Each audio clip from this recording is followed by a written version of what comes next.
Russia का stealth fighter Sukhoi 57ई Bengaluru के Yelahanka airbase पर आ चुका है। यह स्टेल्थ फाइटर एरो इंडिया 2025 में पार्टिसिपेट करने के लिए इंडिया आया हुआ है और यह पहला मौका है जब रशिया ने अपने इस स्टेल्थ फाइटर को इंडिया भेजा है। इसके पहले रशिया का यह स्टेल्थ फाइटर सिर्फ एक बार अपने देश से बाहर किसी एयर शो में गया था और वह पिछले साल चाइना के जुहाई एयर शो में गया था। वहां रशिया ने 2 Su-57 एयरक्राफ्ट भेजे थे। एक ने फ्लाइट डिमॉन्स्ट्रेशन किया था जबकि दूसरे का स्टैटिक डिस्प्ले था।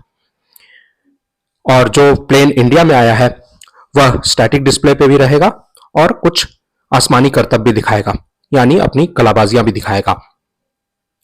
रशिया का यह स्टेल्थ फाइटर उसके देश द्वारा निर्मित पहला स्टेल्थ फाइटर है और यह पिछले कुछ सालों से रशियन एयरफोर्स में अपनी सेवाएं दे रहा है। यह अभी यूक्रेन से चल रहे युद्ध में भी भाग ले रहा है और इसके पहले इसने सीरिया में भी कुछ एक्शन देखा है। यह स्टेल्थ फाइटर अमेरिका के F-22 और F-35 साथ ही साथ चाइना के J-20 माइटी ड्रैगन के साथ कंपटीशन में है।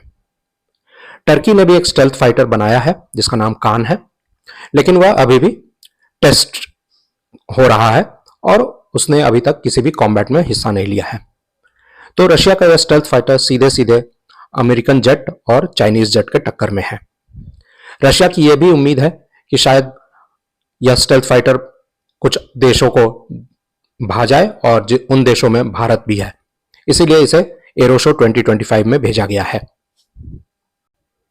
बेंगलुरु में होने वाले एरो शो 2025 जो कि फरवरी 10 से 14 तक चलेगा, उसमें रशिया के टेस्ट पायलट सर्जेई बोगडान इस सुखोई 57ई को उड़ाएंगे। इसका टेल नंबर 054 है और इसे उड़ाने के पीछे रशिया का यह मकसद है कि भारत को इसकी काबिलियत से अवगत कराना, ताकि वह भारत के साथ एक समझौता कर सके और भारत को यह प्लेन बेच सके। इसके साथ ही रशियन टीम जो आई है भारत, वह एक स्टिमुलेटर भी लाई है, इंटरैक्टिव स्टिमुलेटर है Su-57E का, जिसे कि आम दर्शक भी जो एरो शो देखने जाएंगे वह चला सकते हैं और Su-57E का फ्लाई करने का अनुभव ले सकते हैं। तो रशिया की तरफ से एक स्ट्रॉन्ग पिच है, क्योंकि भारत के मुकाबले चाइना के पास स्टेल्थ फाइटर अपने बनाए हुए स्टेल्थ फाइटर हैं और चाइना इन स्टेल्थ फाइटर को कुछ समय में पाकिस्तान को भी देगा। तो इस प्रकार पाकिस्तान के पास भी स्टेल्थ फाइटर हो जाएगा, जबकि भारत अभी अपनी स्टेल्थ फाइटर जो है वह ड्राइंग स्टेज पर ही है। हमारा जो AMCA है वह अभी ड्राइंग फेज में है और उसे उड़ने में अभी काफ़ी समय लगेगा, कई साल लगेंगे। लेकिन चाइना इस समय स्टेल्थ टेक्नोलॉजी में काफ़ी आगे निकल चुका है और वह कुछ ही समय में इसे पाकिस्तान को भी दे देगा। साथ ही साथ अमेरिका ने अपनी F-35 जो उनका स्टेल्थ फाइटर है उसे भी भारत को देने की पेशकश की थी, लेकिन अमेरिका एक अनरिलायबल पार्टनर साबित होता है।